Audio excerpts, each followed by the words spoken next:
vamos falar hoje sobre a mediunidade. É um assunto que é muito importante. É um assunto que é muito pertinente.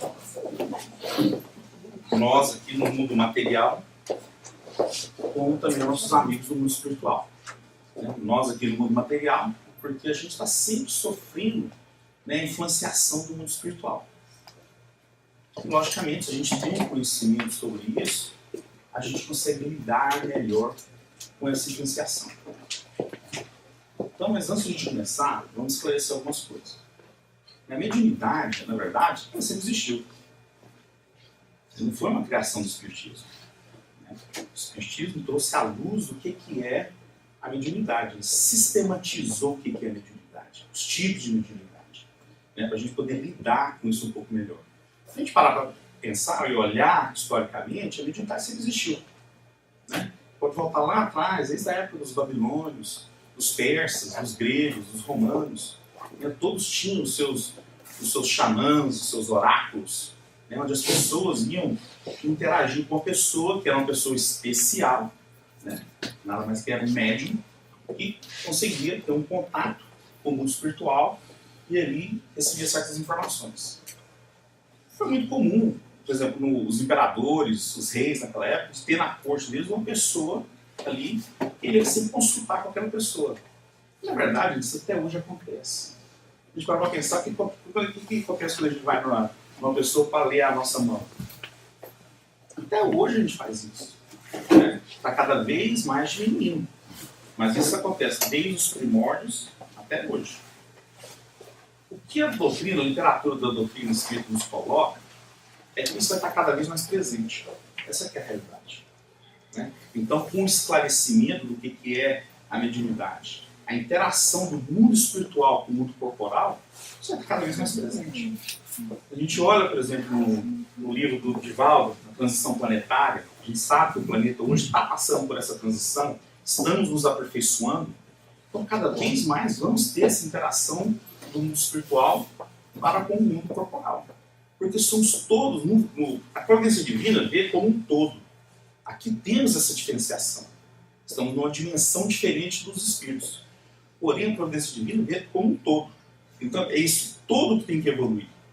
Então, é através dessa interação do mundo espiritual com o mundo material que nos ajudamos. Aonde é resolvida as contas que criamos, muitas vezes. Então, a maioria das vezes na mediunidade, que acontece muito, cada caso é um caso, logicamente, nós assumimos comprometimentos no mundo espiritual. Acontece que quando a gente está vindo para cá, a maioria de nós aqui, fazemos parte do nosso planejamento espiritual. E muitas das vezes, nós somos os primeiros a levantar a mão e falar assim, não, quando eu chegar lá eu quero ser médium, porque eu quero ajudar a providência divina. É uma maneira de a gente nos redimirmos de erros do passado. Quanto mais a gente tiver coisas melhores, mais vai apagando os nossos erros do passado. Só que a gente esquece disso. Aí, de repente, a gente está aqui, de repente, essa mediunidade eclode. Um dia para o outro, bom. E realmente, se a pessoa não tem um suporte, é complicado de lidar com isso. Principalmente em certos lugares onde não tem. No Brasil, apesar da doutrina espírita não ser a maioria, mas as pessoas já estão bem, o espírito já está bem difundido no Brasil. Então, quando acontece uma situação dessa, alguém, um vizinho, um amigo, um parente, vai falar assim, não, pega a pessoa, vamos levar no centro espírita para buscar o suporte necessário. Mesma coisa, a pessoa está doente, vai aonde? Vai no médico. A pessoa está com problemas espirituais, vai no centro espírita para ali buscar uma ajuda. Então, mas em outros lugares não é bem assim. A gente sabe que, por exemplo, aqui mesmo, nos Estados Unidos, você tem uma pessoa que, de repente, do dia para a noite, essa mediunidade eclode na pessoa, complicado. Você vai lá no médico e fala, não, eu estou ouvindo vozes, eu estou vendo vultos, eu estou vendo espírito. Como é que o médico vai lidar com isso? Esquizofrenia. Primeiro que os caras perguntam a idade, A pessoa tiver naquela idade de esquizofrenia, 16 aos 25, que é o prime da esquizofrenia, é a primeira coisa. Porque a pergunta é isso, justamente. Então, é tratado diferente. Então, o que a gente vê é que, como o Divaldo colocou na transição planetária, o que a literatura espírita nos ensina, é que isso aí cada vez vai diminuir e cada vez mais vai ser aceita essa interação. A ciência se aproximando das leis naturais de Deus. Isso aqui é simplesmente uma lei de Deus. Não é independente de você acreditar ou não. Né? Como coisas que antigamente eram inaceitáveis, hoje já são aceitas.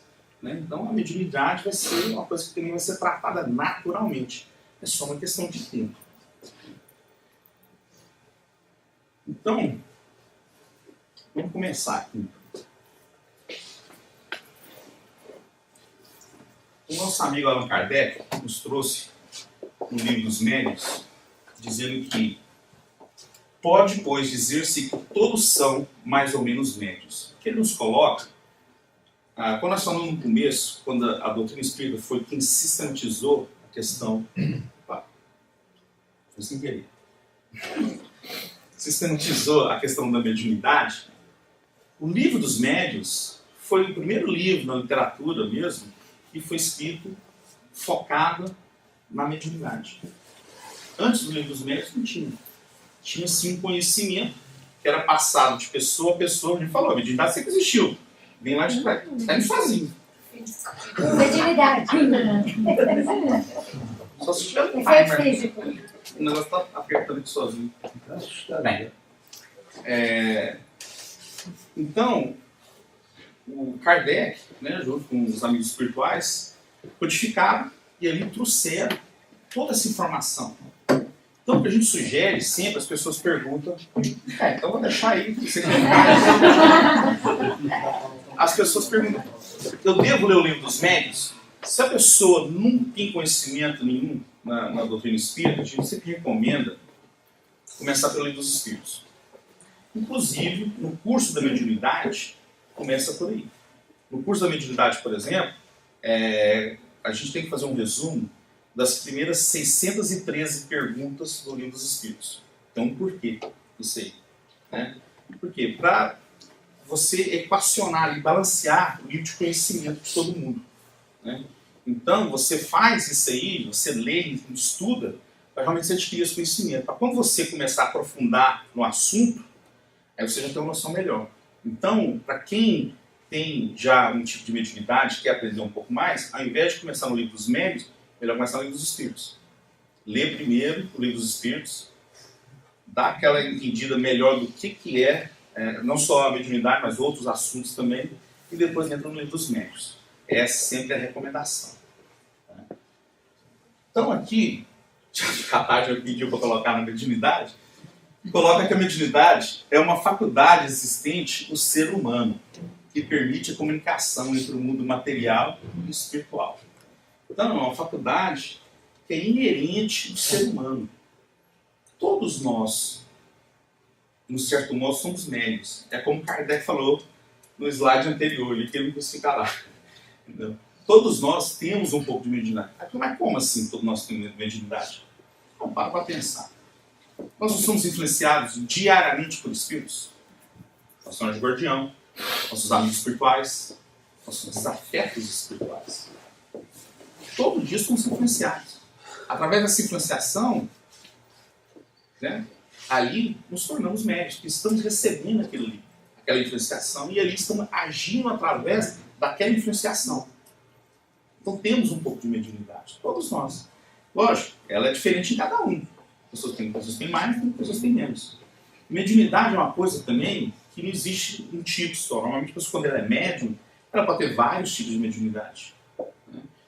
Então a pessoa pode ser que tem uma sensibilidade e não necessariamente tem que ser um médium ostensivo. Né? Então a pessoa tem uma sensibilidade, quase todos nós temos, vou falar um pouco mais dos tipos de mediunidade, quase todos nós temos essa sensibilidade. Você sente a presença positiva de um bom espírito. Você também sente a presença de quando o espírito não é bom. Muito comum a pessoa começar a chorar. Por que a pessoa chora? Porque ali o médium está recebendo os fluidos daquela entidade que está ali, que está vindo clamar por alguma coisa. Aquela entidade está ali com uma situação, independente dela que seja, né, que cada caso é um caso, como a gente, né, generalizar essas coisas, e o médium percebe, recebe essa influenciação, se emociona com aquilo. Então é muito comum. Uma das coisas mais comuns que acontece quando a pessoa está, essa mediunidade está eclodindo na pessoa é isso, o choro. Primeira coisa, aproximação. É o quê? A pessoa está percebendo, está recebendo aquela influenciação fluídica e está sentindo. A pessoa sentindo o sentimento que aquele espírito está sentindo. Né? Então, nos colocando aqui, cada um de nós temos um pouco de mediunidade.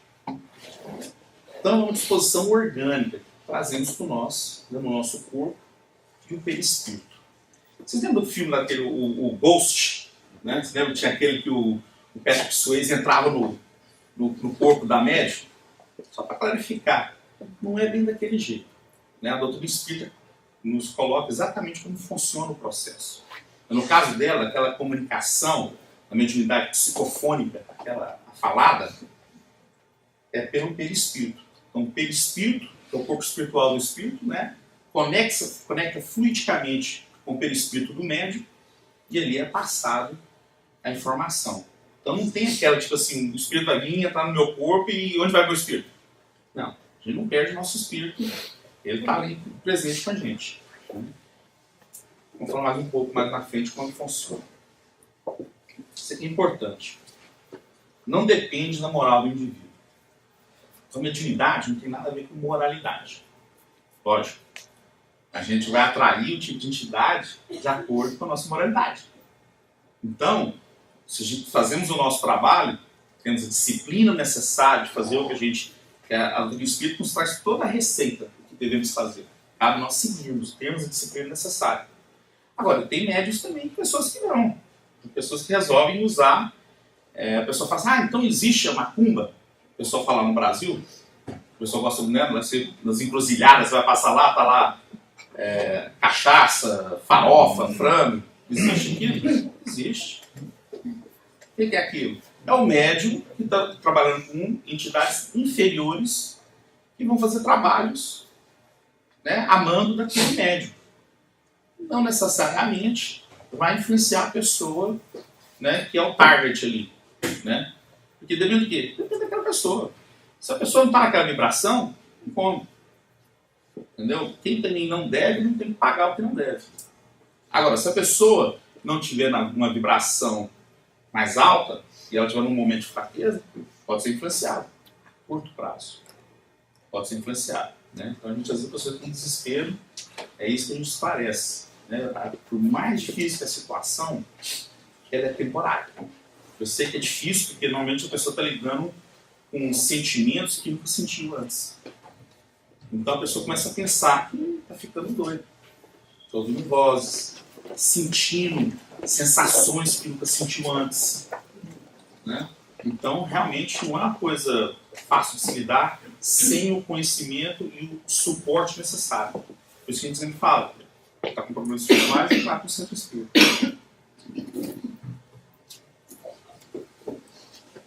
Então, mediunidade. Todos somos médios, dentro do campo mental que nos é próprio, associando-nos às energias edificantes, se o nosso pensamento flui na direção da vida superior. Então, ele falou, todos nós temos um pouco de mediunidade. Agora, vai depender de nós, das nossas intenções, dos nossos pensamentos. Gente, pensamento é muito importante na mediunidade. Às vezes passa batido, as pessoas dão muito pouca importância para o pensamento. Pensamento é energia. Lembre-se que no mundo espiritual, tudo é energia. Então, pensamento é muito importante. Então, às vezes, você pode estar até ali fazendo coisas boas, né? Mas se o pensamento está no lugar errado, você está criando uma conexão fluídica ali. Então, a gente tem que tentar dominar o nosso pensamento. É fácil? Não, não é. Não é fácil, porque o nosso pensamento, ele oscila. Né? Então, mas é uma coisa que é treinável também. A gente tem que identificar, quando a gente começa a pensar em coisas negativas, você tem que ter um dispositivo e falar, opa, eu não posso ir nesse caminho, eu já sei vai acontecer ali, né? Você acorda e fala, não, vou desviar, voltar, pensar em coisas melhores. Então, prestar atenção no pensamento. O pensamento é muito importante. Por quê? Por causa da segunda opção aqui, né? Então, se a gente não está pensando bem, o que acontece? Pode ser ou as forças perturbadoras e deprimentes, se ainda nos escravizamos às sombras da vida primitivista ou torturada. Então é como Jesus nos disse, a cada qual segundo suas obras. Então, depende da gente. Não é fácil. A gente tem que ter uma disciplina. Por isso que normalmente a gente faz todo o trabalho de ordem mediúnica é feito em grupo. Por quê? Para a gente buscar um auxílio de um ajudar o outro. Porque nós, no final das contas, somos seres humanos. Temos as nossas decaídas de vez em quando. Tem dia que bem. Teve um problema no trabalho, teve um problema com um familiar, né? Então vem um amigo ali para dar o suporte para você, né, se levantar novamente. As pessoas perguntam qual que é a finalidade da mediunidade. Por que temos? Né? Vários motivos. Aqui colocamos só alguns. Primeiramente, para demonstrar a comprovação do mundo espiritual. A doutrina espírita nos trouxe isso claramente. Né? Comprova-se através de toda a literatura espírita, né? E através das reuniões mediúnicas, você vê a comprovação que existe no mundo espiritual. Não tem como. Por exemplo, você vê coisas, por exemplo, igual o Divaldo Franco, o próprio Chico, né? Psicografando mensagens em línguas diferentes que eles nem falavam. Psicografando mensagens escritas, né, ao inverso. Aí você tinha que colocar o papel numa luz ali para ver o que estava escrito. Aquilo é para quê? Esses fenômenos eram feitos dessa maneira justamente para impressionar as pessoas. E realmente existe uma forma inteligente do lado de lá. Ninguém morre. Isso aqui é legal. Ninguém morre. Que foi a conclusão que Kardec chegou. Kardec, quando ele descobriu o espiritismo, né, ele já era uma pessoa já mais velha, ele tinha 50 anos de idade. Ele não era um cara novinho. Ele já era uma pessoa estabelecida, uma pessoa de sucesso. Né? Então, não precisava daquilo. Mas aquilo intrigou ele. Ele chegou à conclusão, falou, não tem como, tudo, depois dele analisar, que aquilo era uma fantasia, que as pessoas eram um mágico, alguma coisa, estava fazendo alguma coisa, um truque, né? Ele entendeu que aquilo ali tinha uma inteligência por trás. Se tinha uma inteligência, opa, aí muda. Então, realmente, aí verifica-se que existe realmente uma vida após a morte. Aí chegou a essa conclusão. Então, logicamente, o médio é o elo entre esses dois mundos. Um dos motivos maiores é esse também, ó. Auxiliar ao próximo. Então, assim, como a gente falou anteriormente, quando a gente está aqui preparando para vir reencarnar, nós fazemos o nosso, né, plano reencarnatório. E ali naquele plano, a gente fala assim, ó, quando eu chegar lá, eu quero auxiliar, ajudar a providência divina. Né? E como é que eu vou fazer? Sendo, né, um médium. Por quê? É mais fácil uma entidade inferior se comunicar com a gente do que se comunicar no mundo espiritual com uma entidade bem mais adiantada do que ele ou ela. Por quê? No mundo espiritual, tudo, a gente está falando, tudo questão de energia, vibração. Aquelas entidades inferiores, não conseguem nem visualizar a pessoa, o outro espírito, o espírito mais adiantado. Porque tem vibrações muito diferentes. Pode estar do lado dele, ele não consegue ver. Ele pode estar falando, ele não consegue ouvir. Porque a distância entre eles está muito grande. Eles estão mais próximos de quem? De nós. Essa é a realidade. Então, aí o que acontece? O espírito, ele vê, conversando com a gente, numa mesa mediúnica, ele vê fazendo aparelho. Aquela pessoa ele não está tão diferente assim de mim. Né? Então, a conexão é mais fácil, porque ele não está tão distante. Né? Então, a gente consegue ali auxiliar, através de ser um exemplo para a pessoa, né? Ele consegue ver que ele também pode chegar lá, ele também pode fazer a mesma coisa. Né? O maior de todos é esse aqui, né? No final das contas, aqui, a gente sempre vem aqui, todo o intuito de toda a encarnação é esse aqui, ó, o aperfeiçoamento do espírito. A gente sempre vem aqui para buscarmos o auto-melhoramento. saímos daqui melhor do que quando chegamos. Então a gente vai aprender como? Em busca de conhecimento e melhorarmos a nossa moralidade. Em busca do conhecimento, a gente aprender a discernir o que é certo e errado. Aí é questão de opção. Aí é o livre-arbítrio. Né? E a partir do momento que a gente consegue discernir o que é certo e errado, a gente começa a tomar decisões melhores.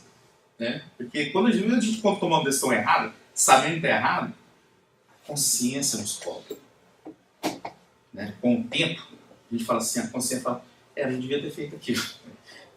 E aí, quando aquilo acontece novamente, a gente pega e tenta não fazer novamente. Vamos falar um pouco dos tipos dos médios. Tá? A gente vai falar um pouco dos tipos de mediunidades e depois de como lidar com ela. Tá? Então, existem os médiums de efeitos físicos e efeitos intelectuais.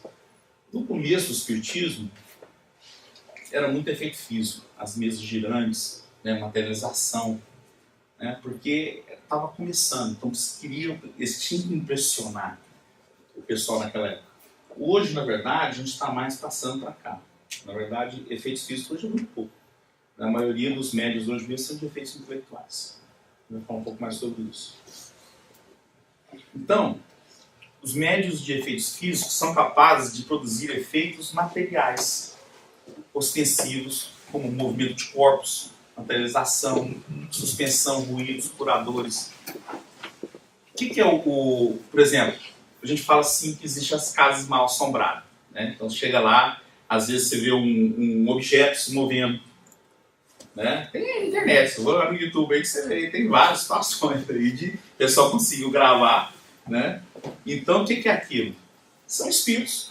Que a gente falou lá atrás que o espírito, o médium também, ele não precisa, né, ser do bem. Ele pode fazer coisas aí que não seria o correto a fazer. Estão aí brincando. Né? Então o que acontece? Ele pega, através do conhecimento que ele detém, ele consegue tirar fluidos de um médium que está ali presente no recinto, né? Fluidos do mundo espiritual e fluidos da natureza. E ali ele consegue manipular esses fluidos para fazer certas coisas acontecerem, né? Movimentar um objeto, fazer uma materialização. Né? Na Índia, não sei se vocês já viram, se vocês foram na internet, vocês vão ver sobre o Sai Baba. Né? Você lembra que, inclusive, o próprio Divaldo foi visitado. Ele tinha mania, até hoje mesmo, mas na internet tem vários vídeos dele sobre isso aí. Ele materializava uma correntinha, materializava um relógio. Do nada. Aqui, ó, fazia assim, ó, tirava da mão assim, tirava e entregava para a pessoa. Você ficava. Tem vários. Vai na internet, lá, coloca Sai Baba, você vai ver. Na Índia, materialização, várias situações. O Divaldo foi lá para conhecê-lo. Né? Então ele usa, logicamente, o fluido, o ectoplasma que ele tem. Né? Ele consegue manipular aquilo com seus amigos espirituais, logicamente. É um povo espiritualmente muito desenvolvido, né? Os hindus. Né? Porque isso é uma coisa que os hindus já são... o que nós estamos falando aqui hoje, eles já vêm falando disso aqui, gente, já há mais de 3.000 anos. Né? São os primeiros a falarem sobre o que nós estamos falando aqui hoje. Né? Então, é muito interessante. Então, essa mediunidade, ela pode ser facultativa ou pode ser involuntária. Né? Então, a facultativa, no caso do Sai Baba, é aquela que ele tem a intenção, ele sabe o que está fazendo, ele sabe manipular os fluidos, ele vai lá e consegue fazer uma materialização. O involuntário acontece muito. Né? Então, tem uma pessoa, um médium presente no recinto, e através da doação ali do ectoplasma daquela pessoa, os espíritos conseguem manipular aqueles fluidos e ali fazer o trabalho desejado, como materialização, mover um objeto. Né? Então, hoje em dia, já não acontece tanto. Né? Na época de Kardec, foi mais comum. Porque, como a gente falou, estava começando, o espiritismo estava nascendo, então tinha que trazer aquele impacto. Então, hoje a gente já saiu daquele momento, daquela coisa fantástica, né? Daquele pessoal ir lá para ver um show. Né? Não, hoje em dia já está buscando o quê? Instrução, buscar conhecimento. Esse que é o intuito hoje, da gente interagir com o mundo espiritual para a gente aprender com eles. Eles já passaram pelo que a gente está passando agora. Né? Esse é o intuito maior hoje. Eu não tenho mais o porquê de fazer, né, aquele circo que a gente fazia anteriormente. Então hoje a maioria dos médios são de efeitos intelectuais. Né? Então são mais propensos a receber e transmitir as comunicações inteligentes. Então ali você tem médios de efeitos intelectuais audientes, psicofônicos, videntes, inspirados, tipo sentimento e assim por diante. A gente vai falar um pouco sobre os tipos de mediunidade.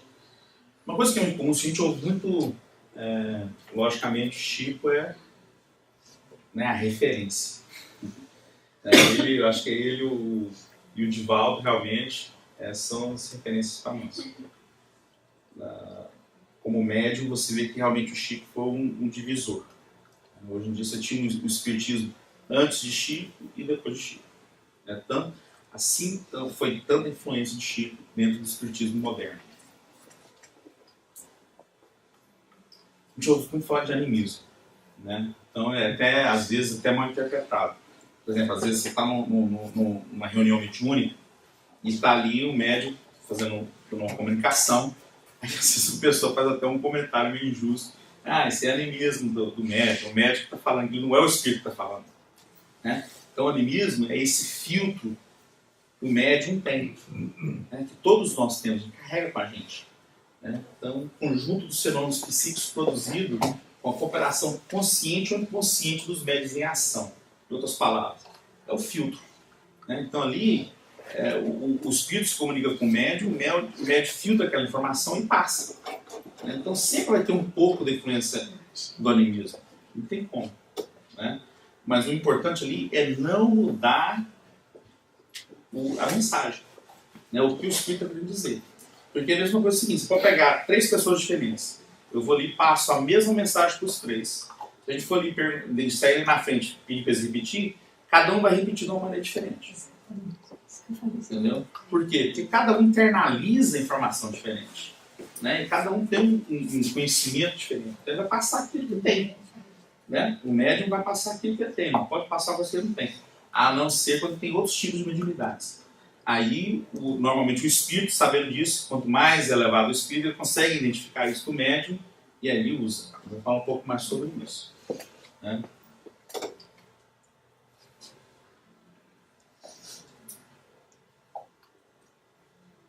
O livro dos médiuns. Né? Faz uma pergunta seguinte. Como distinguir se o espírito que responde é do médium ou do espírito estranho? Essa é a pergunta mais comum que tem para o médium quando ele inicia. O médium, quando vem aquela eclosão da mediunidade, ele começa a trabalhar dentro do centro espírita, numa mesa mediúnica, essa é a pergunta que mais acontece. Porque fica na dúvida. Ele está sentado ali, chega uma influenciação, aí fica naquela, mas será que sou eu? Ou é o espírito? Então, é muito comum. Né? Então, uma coisa que a gente tem que sempre prestar atenção é isso aqui, ó, é a natureza da comunicação. Você sabe identificar o que é seu, o que não é. Eventualmente, com o tempo, você consegue, né, você vai desenvolvendo essa faculdade e você consegue identificar melhor o que é seu e o que não é. Então, o melhor normalmente é você realmente dar vazão. Né? Vem um pensamento, se é psicofonia, fala. Deu vontade de escrever, escreve. Né? Você tem que dar vazão primeiro, deixa fluir, e com o tempo você vai cada vez mais, né, afinando e melhorando isso aí. Né? Weber, deixa eu te fazer só um comentário sobre isso.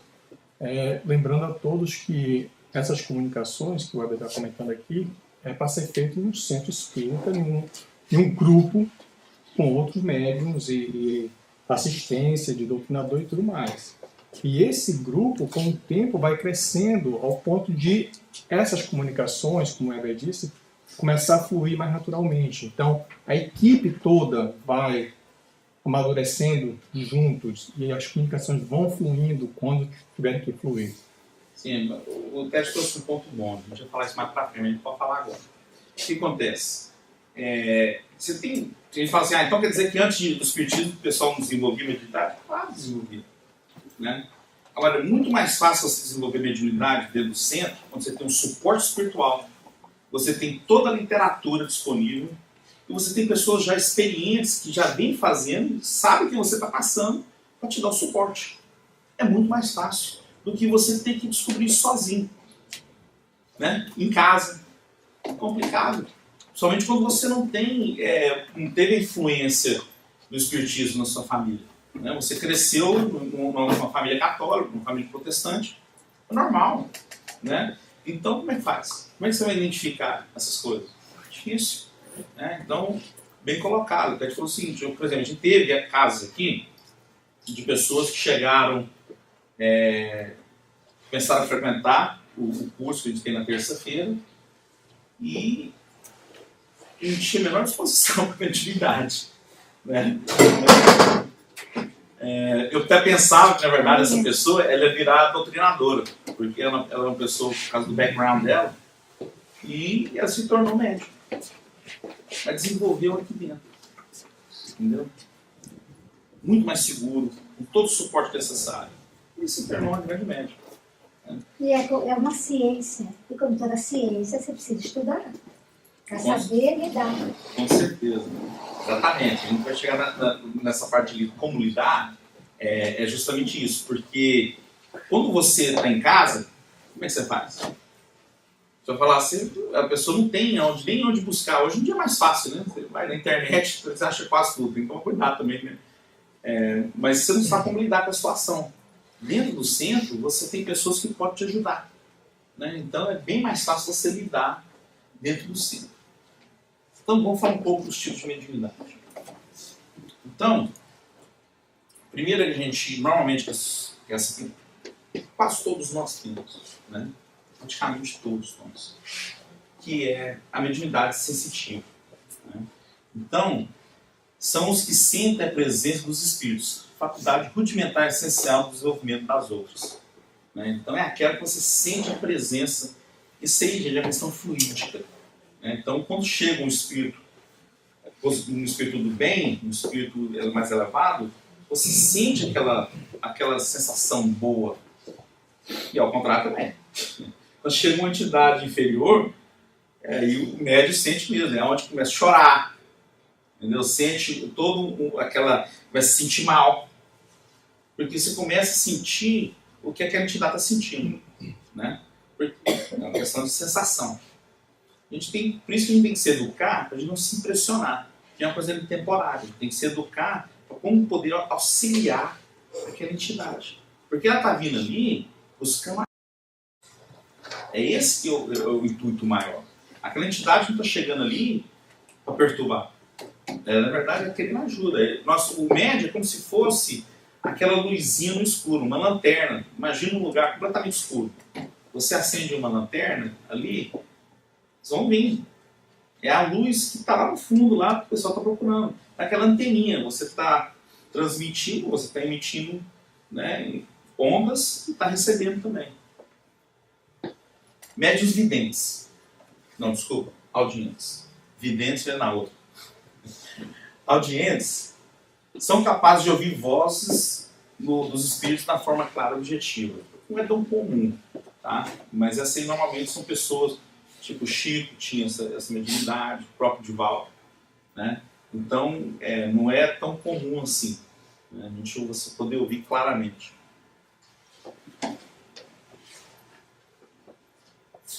Hoje em dia, a mediunidade mais usada dentro do centro espírita é essa aqui, ó. Dos médiuns psicofônicos. É mais rápido, mais prático. Né? Numa mesa mediúnica, é muito mais fácil o espírito chegar ali e conectar-se a um médium e ali falar o que está sentindo. Como nós estamos conversando aqui. É a mesma coisa. Você está com o espírito numa mesa mediúnica, as pessoas ficam muito impressionadas. O que acontece numa mesa mediúnica?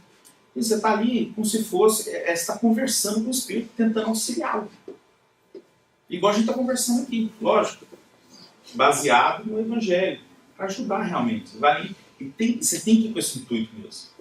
Dentro do seu coração, você tem que ter o intuito de ajudar. E ali você vai ser auxiliado pelos amigos espirituais que estão presentes no recinto. Né? Então, são os que recebem as comunicações dos espíritos através da fala.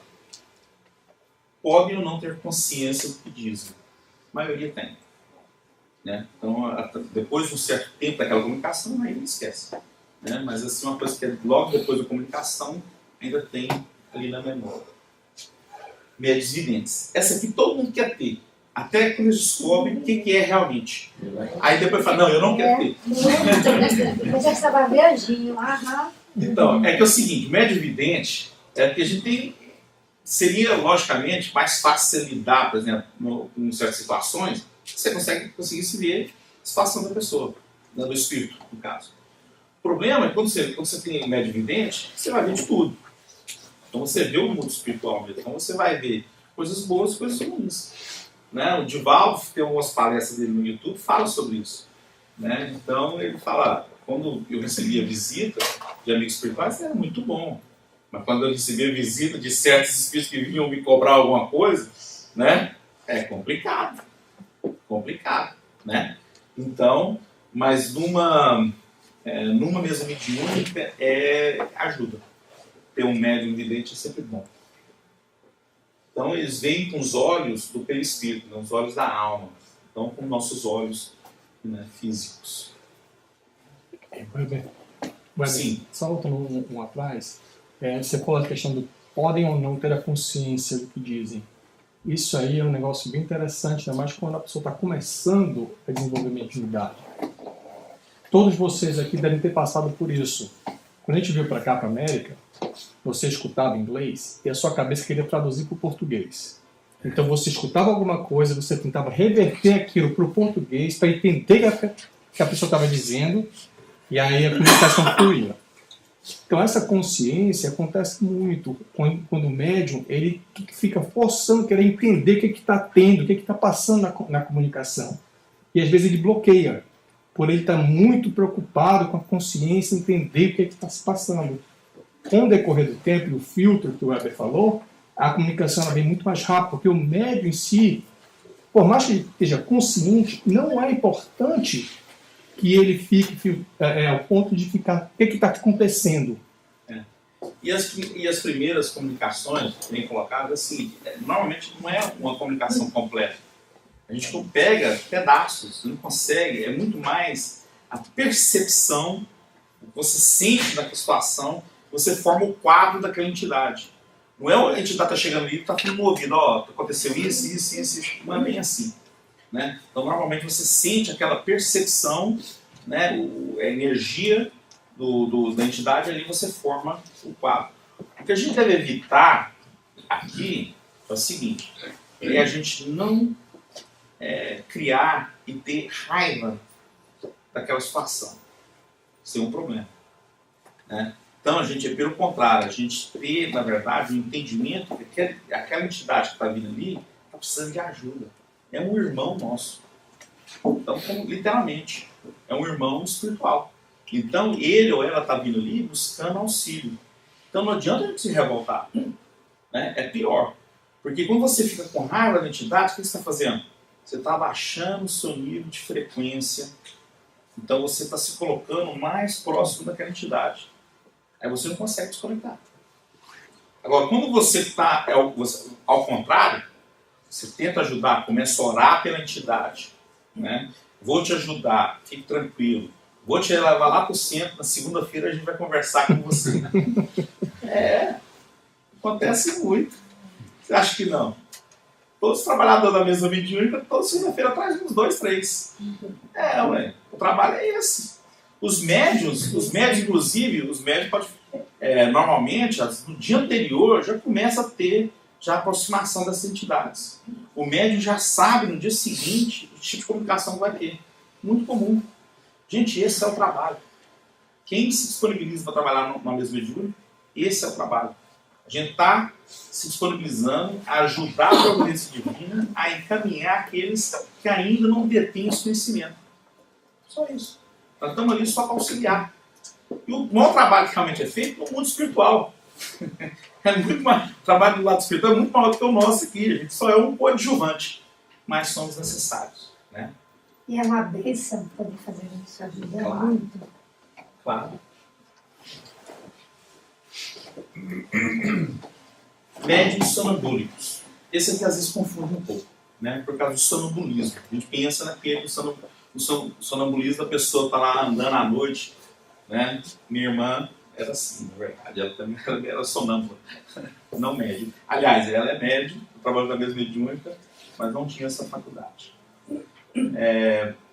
Pensa no seguinte, o médium sonambúlico é aquele que consegue, coloca-se o seu corpo físico numa situação letárgica, como se estivesse ali descansando, não está dormindo, e o seu espírito se liberta do corpo. O espírito, no mundo espiritual, consegue conversar com a entidade, está ali presente, toda a situação, ele volta depois no corpo físico e tem memória. Consegue chegar e reportar exatamente o que aconteceu. Né? Então, não é tão comum assim, entendeu? Mas tem. A gente tem pessoas que têm essa mediunidade. Né? Consegue doutrinar, na verdade, a entidade no mundo espiritual. Né? Vamos parar para pensar, ajuda, porque ali também você tem os amigos espirituais. Ali também. Né? Então, na verdade, é uma mediunidade muito boa de ter, mas não tão comum. Então, age sob a influência do seu próprio espírito, quando em estado de desdobramento. Podem transmitir tudo o que lhes acontece no momento de transmitir um. Médios curadores. Também não é tão comum, mas tem. Tem vários exemplos. No Brasil, tem vários. Né? João de Deus. Quem já passou aqui por algum médico curador? Quem já fez alguma cirurgia espírita? É impressionante. Você vai lá no João de Deus mesmo, é um trabalho magnífico. Você vê que realmente todo o suporte espiritual que existe ali é incrível. Só um exemplo. Eu quando era criança, tinha uns 7 anos, mais ou menos, 7, 8 anos, eu tive uma picada de uma aranha no meu cotovelo. Aqui. E começou aqui, né? Começou umas feridinhas. Criança, né? Não aguenta, tem que coçar, né? 7 anos, encontrou. E aí aquilo foi crescendo. E aí, né? Foi no médico, dermatologista, olhou e falou, ó, passa lá pomadinho, um antibiótico, negócio. Aí continuou piorando. Aí voltei de novo, o médico começou a ficar preocupado. Na terceira vez, quando voltamos lá, ele falou, ó, se não resolver, porque já estava chegando a um ponto que estava conectando. Né? Ia ficar ali todo conectado ali e poderia trazer um problema sério. Aí o que aconteceu? Uma pessoa falou para minha mãe de um médico curador. Fomos lá nessa senhora. Né?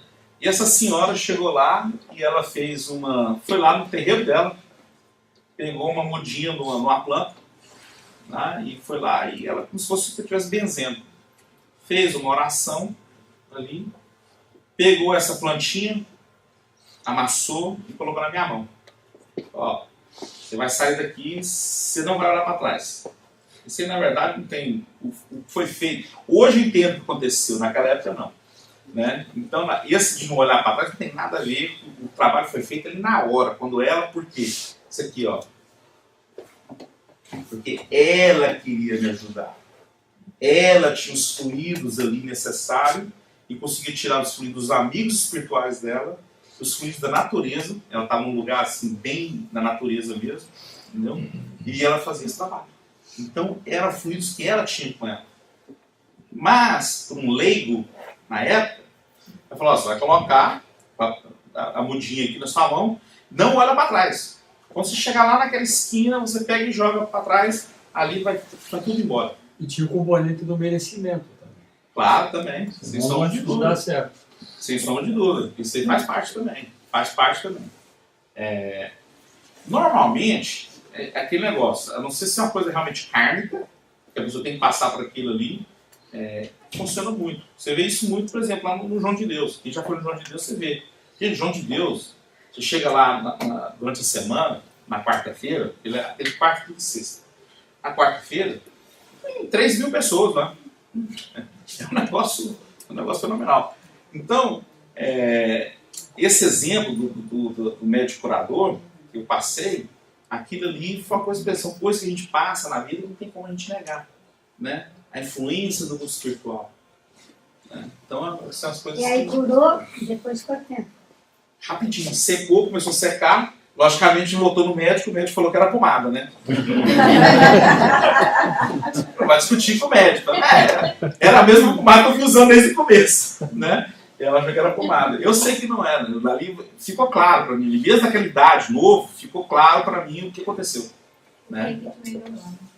Exatamente. Então, possuem a capacidade de curar ou aliviar os males físicos pela imposição das mãos ou pela prece. Isso aqui é bem importante, né? Exige a vida moral íntegra.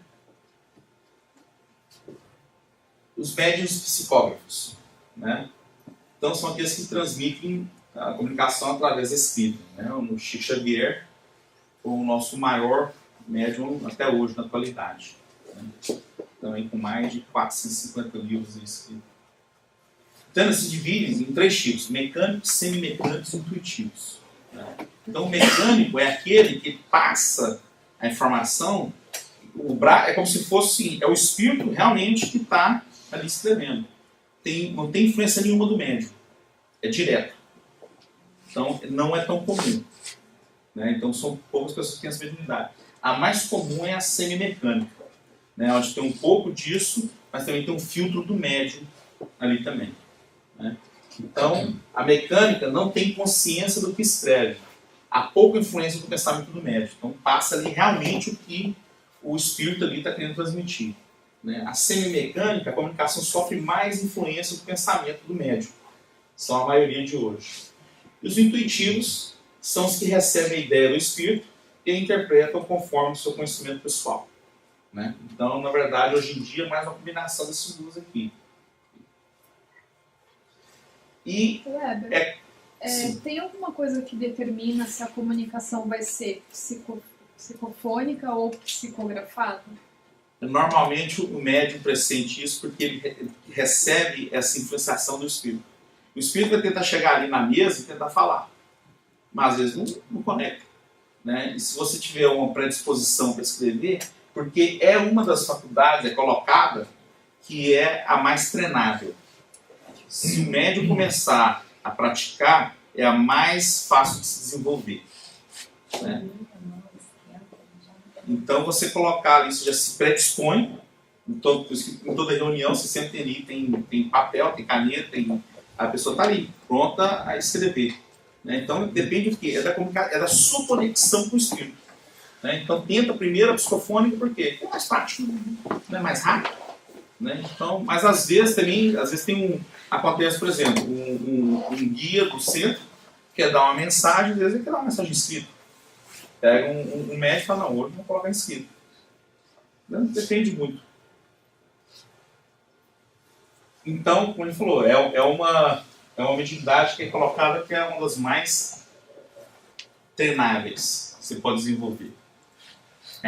Vamos falar então tá. Então a gente descobriu os tipos de mediunidade. Gente, lembrando o seguinte, porque você é um médium psicógrafo, não significa que você só vai ter essa mediunidade. É muito comum. O médico que consegue psicografar, também às vezes é um médico psicofônico, é um médium que tem outras mediunidades. Então pode ter várias mediunidades. Chico, Divaldo, imagina. Chico falava que Eurípides Barçanufo era o médico que mais teve mediunidade, que veio do Chico.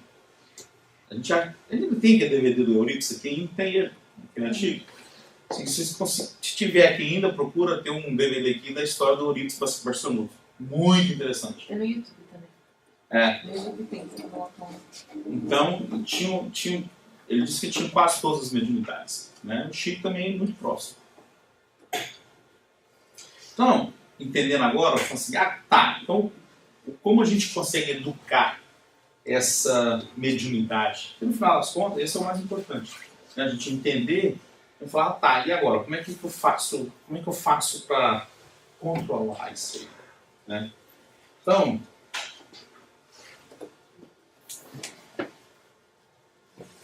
a mediunidade deve ser entendida como um conjunto de métodos específicos para o médium se discipline e domine seus impulsos, quando sob influência espiritual, assumindo consciência sobre os fenômenos que viabilizam. Esse é o intuito. O intuito é a pessoa vir para o centro, fazer o curso da mediunidade, que é um curso, como a Constância falou, um curso longo, um curso no mínimo 1 ano e meio, normalmente 1 ano e meio que demora. Vai buscar o quê? O conhecimento. E através do conhecimento, a pessoa consegue lidar melhor com a situação, ela consegue identificar o que está acontecendo. Né? Então ali coloca-se, explica vários tipos de situações, os tipos de mediunidade. Para quando acontecer, primeiro você ficar impressionado demais. Porque a pessoa, quando não tem um conhecimento, o que ela vai pensar? Ela fica muito impressionada. É o que mais acontece, a pessoa fica com medo. E aí ela trava. Por quê? Porque não tem conhecimento. Né? A partir do momento que você detém o conhecimento, aí você consegue lidar com aquilo melhor. Tudo na vida. Se você desconhece uma coisa, a pessoa te joga, coloca numa situação, você vai ficar ali perdido. Né? A pessoa fica impaciente, né? Fica nervosa. Então, a gente tem que buscar o quê? Essa educação da mediunidade. Né? Então tem uma série de coisas que a gente pode fazer.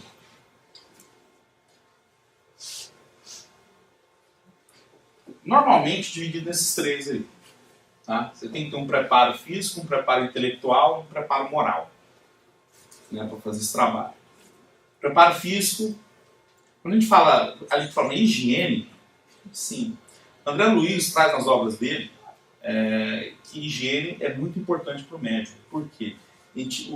Quando a pessoa não tem uma higiene pessoal boa, ela atrai esses tipos de entidades que carregam certos fluidos mais inferiores. É questão fluídica, gente. Entendeu? Então, a higiene é muito importante. Repouso. A gente tem que descansar. O corpo, o espírito não descansa. E quando a gente vai, à noite, a gente vai dormir, você está lá, o corpo está descansando, mas o espírito está zanzando por aí. Né? Você tá, por isso que a gente deve se preparar para dormir. Muito importante. A gente não dá muito valor nesse negócio de dormir. A gente fala assim, a pessoa está assim, 1 milhão de coisas na cabeça, está assistindo um filme, por exemplo, filme de terror, uma coisa muito violenta, e sai dali e vai dormir. Você não se preparou para dormir. Imagina o tipo de sono que você vai ter. É complicado. Porque a questão é da afinidade, da atração. Quando o espírito se emancipa do corpo, o espírito pode ir onde quiser, gente. Muito nas obras de André Luiz, ele coloca, por exemplo, em cidades umbralinas, tá lá o pessoal, maior carnaval, quem que tá lá? Nós. Ele falava assim, nós vamos, estamos no estado de vigília, estamos dormindo, a gente pega, vai para lá passear, fazer festa. Por quê? É questão da atração. Né? Então a gente não está se preparando. O que a gente deve fazer? Prestar mais atenção na hora de dormir e na hora de acordar. Os dois. Né? Dormir principalmente, fazer esse preparo. Lógico, abolição de vícios. Por quê? A pessoa que é alcoólatra hoje, desencarna. Quando ela chega no mundo espiritual, ela não deixa de ser alcoólatra, só porque ela desencarnou. O que ela vai fazer?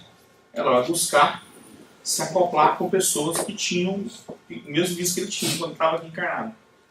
Então, você quer encontrar o sucessor? Vai pra balada. Entendeu? Encontra mesmo. A questão ali é fluídico. Por isso que médico fica doido, chega. Sabia que eu tinha um amigo americano que não era muito de jogo, mas o avô tinha problema de lenda, foi tentou tratar. Depois quando o avô faleceu, ele começou com uma coisa de ir para Vegas, e quando você vê, o cara estava completamente imerso no jogo. E era um cara que não tinha essa relação. E, provavelmente, os problemas vieram e tentando se esquivar e tal.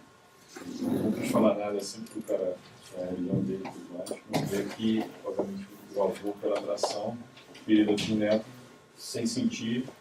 Tinha uma afinidade já. Lá na roleta ali. Acontece muito. Né? É fácil? Não é. A gente está aqui, gente. Veja bem, a doutrina não tem a menor expectativa da gente, de um dia para a noite aqui, né, se tornar um espírito puro. Sabe que isso aí não tem a menor expectativa. Não vai virar um Chico Xavier, Madre Teresa, do dia para a noite. Você sabe disso. Eles querem o quê? que hoje sejamos melhor do que ontem e que amanhã é melhor do que hoje. Progressivamente. Entender que isso é ruim para a gente. Entender que os vícios químicos, seja de qualquer ordem, né, é uma coisa que isso não vai fazer mal aqui, organicamente e espiritualmente. Porque quando a gente está ligado nisso, do lado espiritual, o tipo de entidade que está dando para a gente é esse tipo de entidade. Né? É a questão simplesmente de afinidade. É questão energética. Não tem como mudar. Um espírito superior, um espírito mais adiantado, não vai estar andando com aqueles que estão fazendo esse tipo de coisa. Por quê? Porque ele não vê ali a questão seguinte. Não é que ele respeita, ele sabe que aquilo ali é temporário, que a pessoa eventualmente vai sair daquilo ali. Ele prefere colocar energia num lugar onde vai ter um impacto maior. A gente podia racionalizar dizendo que o interessante é nós diminuirmos o tempo do desequilíbrio que dia a dia nos temos. Quando isso acontecer, a gente percebe que está evoluindo. Porque o desequilíbrio é natural, faz parte do nosso cotidiano. Faz parte do aprendizado. Do aprendizado, do cotidiano. Isso aí não tem jeito. A gente vai... Além da afinidade, também é impecável. O que acontece? É. Sim. Mas o que acontece? Aqui, gente, nós temos que buscar vencer a nós mesmos. Não é impressionar ninguém. A gente não está aqui para impressionar a providência divina, a Deus, a Jesus. Não. A gente tem que vencer a nós mesmos. Né? O homem antigo. Vencer as nossas vicissitudes. É para isso que a gente vem aqui. Né? E a gente vai, pouco a pouco, vai melhorando ainda. Preparo intelectual. A doutrina espírita é uma doutrina de estudo. Isso aí é uma coisa que é foda. Quem entra na doutrina espírita já tem que entrar preparado e vai ter que estudar um pouco. Esse é o intuito. Gente, a melhor analogia que a doutrina espírita nos oferece é que a Terra é uma escola. A gente vem aqui para aprender. Em toda escola, a gente tem que estudar. Né? São poucos aqueles que conseguem entrar na escola e não estudar. Né? Então, a vida nos faz esse convite. A gente vem aqui para aprender. Né? Então, a gente tem que buscar o conhecimento. Não é esperar a gente ficar na inércia, esperar que as coisas vão vir na gente. Não. A gente tem que ser responsável de estar ali junto com a providência divina, guiando o nosso barquinho. Né? Então, a gente tem que pôr a mão no leme também. A gente tem que ser proativo e ir atrás do conhecimento. O conhecimento hoje, gente, está na nossa mão. Às vezes, essa geração que está vindo agora, o pessoal nem percebe isso às vezes. Sabe que o conhecimento, não tão muito tempo atrás, era para poucos. Hoje, está na nossa mão. Você pega qualquer telefone celular aí, você, com o nosso amigo Google, buscar o que você quiser. Né? Então, isso aí a gente tem que tirar vantagem disso. Porque nós somos os trabalhadores da última hora. Então, vamos aproveitar e usar o nosso tempo aqui. E não simplesmente deixar o tempo passar. Porque a gente não sabe quanto tempo a gente vai ficar aqui. Esse é o problema. A gente não tem essa informação. Né? Então, a gente tem que buscar para que, através do desenvolvimento intelectual, a gente consiga melhorar a nossa moralidade. O Weber, Jesus falou, o conhecimento te liberta. É o GPS da vida. Né? Com certeza. Você já não perde tempo, vai na reta. Porque depois que você tem um conhecimento, é a questão de opção. Aí é o livre-arbítrio. Né? Não implica que vamos tomar sempre as melhores decisões. A gente às vezes toma a decisão errada. Às vezes até saber que está errado. Entendeu? Por quê? São coisas que a gente tem que vencer a nós mesmos. São parte das nossas vicissitudes, coisas que a gente traz com a gente. Esses vícios, gente, a gente traz com eles, traz com a gente, desculpa, são vícios milenares. Que a gente traz com a gente já há muito e muito tempo. Então, demora realmente. Né? Mas a gente tem que ter aquela vontade de falar assim, não, eu vou melhorar. E a gente buscar ajuda para isso.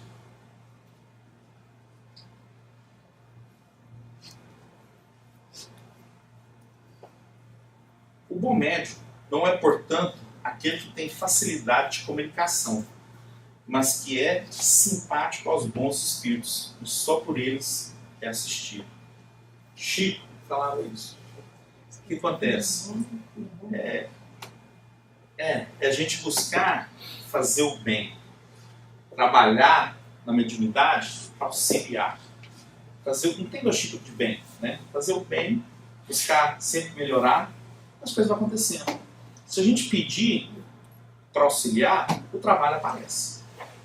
É só querer, né? Então aí a gente vai se disponibiliza para fazer esse trabalho e as coisas vão acontecendo.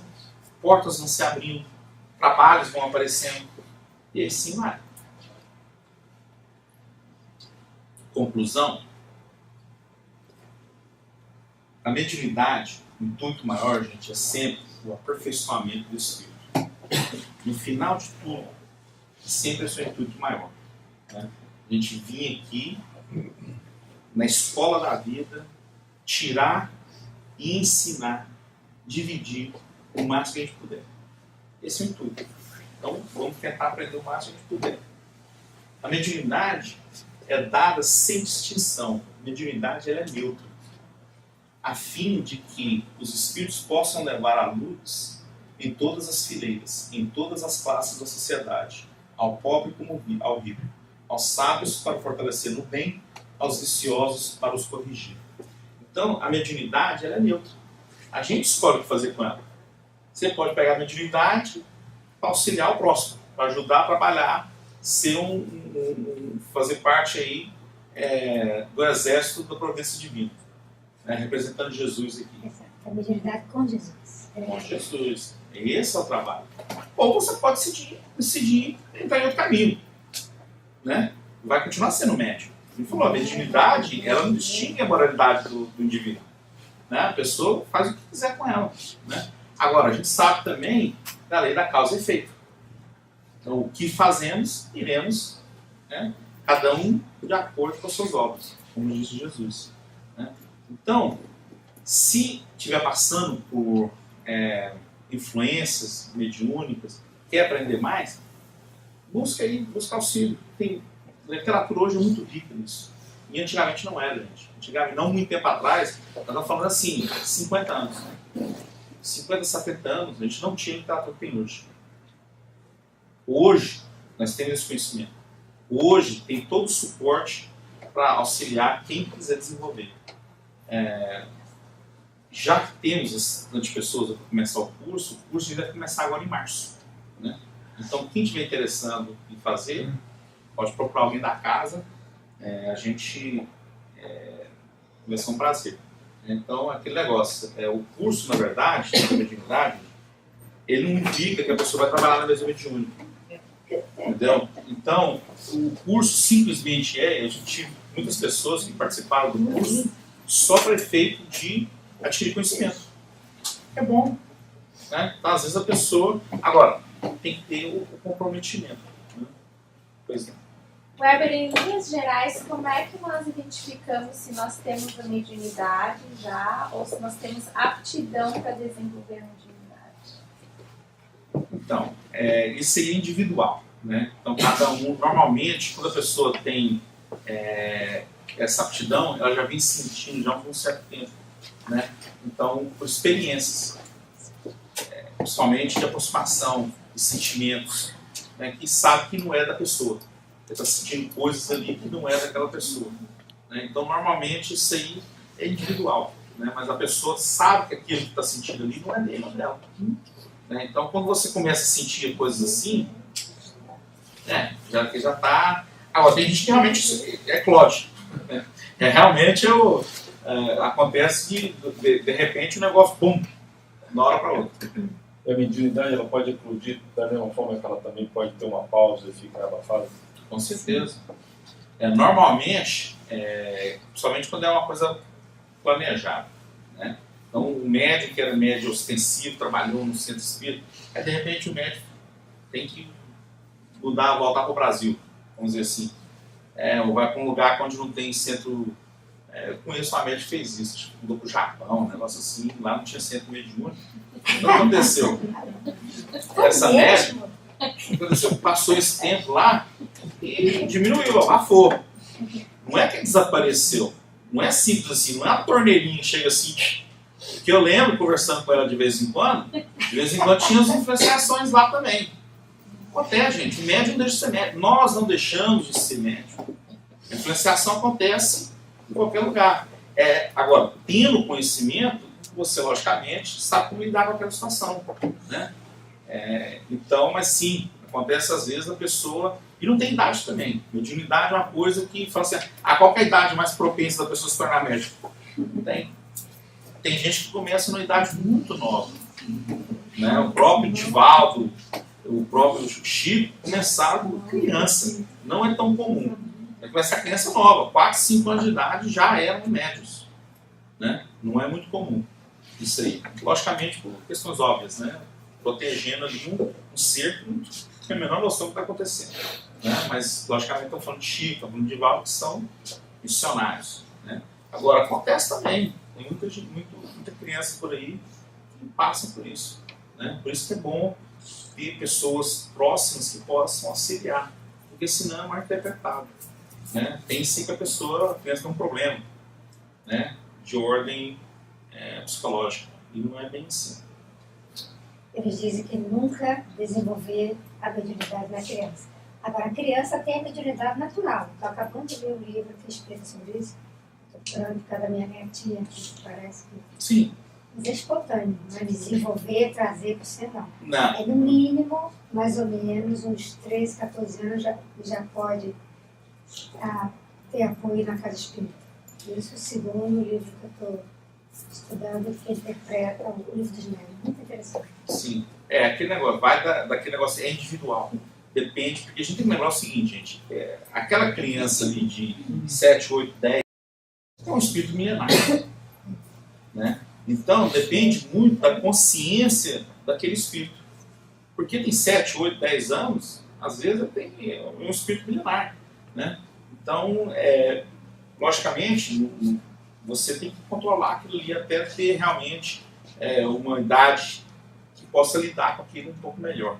Né? Nunca é bom para a criança. Né? E a pessoa, normalmente, na idade nova, normalmente já começa a ter. Todos os médicos que a gente, aqui da casa, todos, desde bem novos, já começaram a sentir.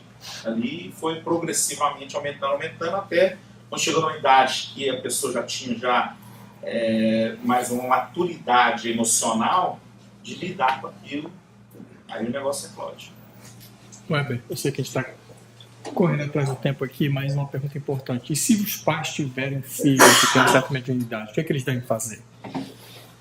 Aí tem uma série de fatores aí. Né? Primeiramente, a gente tem que cuidar da nossa casa. Né? Então, a primeira coisa é que como a criança, o médium, ele é sensitivo ao espírito, a gente tem que criar barreiras de proteção na nossa casa, né? Como centro. Você acha que no mundo espiritual, as entidades inferiores gostariam do trabalho que nós estamos fazendo aqui? Claro que não. Eles queriam que acabasse o trabalho aqui. Então, por que eles não fazem? Porque existe toda uma proteção espiritual, energética, fluídica, que protege nós aqui, para justamente não ter esses ataques. Como é que a gente faz isso em casa? O evangelho no lar. Tem que fazer o evangelho no lar. O evangelho no lar, gente, não é opcional. Tem que fazer. Porque não existe varinha mágica. Não adianta fazer um dia e achar que, resolvi todo mundo, já encaminhei todos os espíritos na minha casa. Não. E assim, já não pode ter ingenuidade de achar que só a gente está morando naquela casa. Porque não é. Entendeu? Todos nós temos espíritos morando com a gente em casa, isso é normal. E outra, nós somos os intrusos. E se você perguntar para eles, a casa é deles. Então você aprende a existir ali com eles, então você ajuda a encaminhá-los. Como é que ajuda a encaminhar? É o evangelho no lar. Né? Escolhe um dia da semana que possa fazer, tenha consistência no dia e no horário, porque você vai ter o apoio espiritual do seu anjo guardião, dos seus amigos espirituais. Né? Porque o nosso anjo guardião, nossos amigos espirituais, não estão à nossa disposição. A gente marca um horário, marca o dia, porque faz esse trabalho. E vai. Eu dou um exemplo para vocês. Quando eu fazia isso muito tempo atrás, fazia o Evangelho no Lar, eu tinha uma impressão, como se tivesse, eu estava sentado com a minha família, como se tivesse ali uma plateiazinha. Eu sentia a presença deles. Eu sabia que eles estavam ali presentes. Então, o que acontecia? Amigos espirituais traziam esses espíritos que estão no mundo espiritual para serem auxiliados, para ouvir uma palavra do Evangelho, uma palavra, né, construtiva, que vai auxiliar. Isso é tudo. Então, trabalhar, fazer o Evangelho no lar, indicar coisas positivas para a criança, né, leituras positivas, ensinar sobre o Evangelho, ensinar sobre Jesus, ensinar a pessoa. O nosso trabalho como genitores, que nós assumimos esse compromisso divino de ser genitor. A nossa obrigação junto à providência divina é que iremos dar o nosso melhor para os nossos filhos, em termos de conhecimento. Não adianta dar coisa material. O que é importante é a gente passar os valores realmente, né, de como que a vida funciona. O que Jesus fez, quem foi Jesus, os exemplos, e ensinar, literalmente, né, para que isso aí lá na frente, que eles aprenderem na idade, né, até seus 10, 11 anos, cada vez isso está diminuindo mais. Né, você vê que as crianças hoje estão muito mais ágeis. Né? Então, o que a gente ensinar nessa época é o que vai influenciar pela vida toda. Então a gente tem essa responsabilidade. A gente falar desde agora para os filhos que videogame, celular não vai para o mundo espiritual. Se posso falar uma coisa que isso aconteceu há muitos anos atrás no Rio de Janeiro, uma palestra que eu vi, nunca mais esqueci, de vez em quando eu falo isso para a Soned, ele fez uma palestra que me tocou, impressionante. Ele dizia, imagine uma cidade, o assunto era a importância do Evangelho no Lar. Ele disse, imagine uma cidade com prédios altíssimos. Se um apartamento daquele prédio fizer prece no lar, ele atrai luz para o quarteirão dele. Imagina se todo o prédio fizesse. Sim. Imagina se todo o quarteirão fizesse. Imagina se toda a cidade fizesse. Quanta luz. É fundamental. E você faz... Eu tenho 5 vizinhos, diz que eu sou a vizinha favorita. Eu disse, não sou eu, não está comigo, não sou eu. Porque eu faço Evangelho lá, peço para todo mundo que eles estão doentes. Sou espírito, mas sou espírito. Para dormir, tem vezes, sempre. Nas obras do André Luiz, esse texto fica bem claro. Inclusive no nosso lar. Lembra quando eles estão saindo do nosso lar para vir para a Terra? Quando está chegando na Terra, existe essa camada de fluidos. Ele fala assim, uma cor meio cinzenta. O que é isso? São nossos pensamentos. Né? Então, quando a gente está pensando, você está emanando. Né? Então, esses fluidos estão aqui como se fosse uma doma aqui na Terra. Então, quando a gente começa a orar, você começa a reciclar um pouco desses fluidos que estão dentro da sua casa. E isso aí vai aumentando, vai aumentando. Então, a oração, gente, é a maior ferramenta que nós temos e às vezes passa batido, a gente não usa. Oração é primordial. Né? A pessoa tem que orar e fala, orar à noite? Não, qualquer hora. Né? À noite faz parte daquele preparo que nós falamos. Eu tenho que se preparar para dormir. Agradecer na hora que acordar. Agradecer, muito obrigado por mais um dia aqui. Vou tentar fazer o melhor hoje. Muito obrigado. E segue com o seu dia. Está passando um momento difícil? Ora. Não tem igual. Porque, como a gente falou, a gente faz subindo e descendo o dia todo. Então quando você chega lá embaixo assim, você ora, você vê, melhora, o astral melhora. Né? Então, se não tem o hábito, adquira. Porque a oração é muito importante. Todos nós temos nosso anjo guardiões. A gente ora, gente, ele fica muito feliz. Porque vamos agradecer pelo que a gente tem. Claro. Ele diz que a gratidão é uma oração poderosa.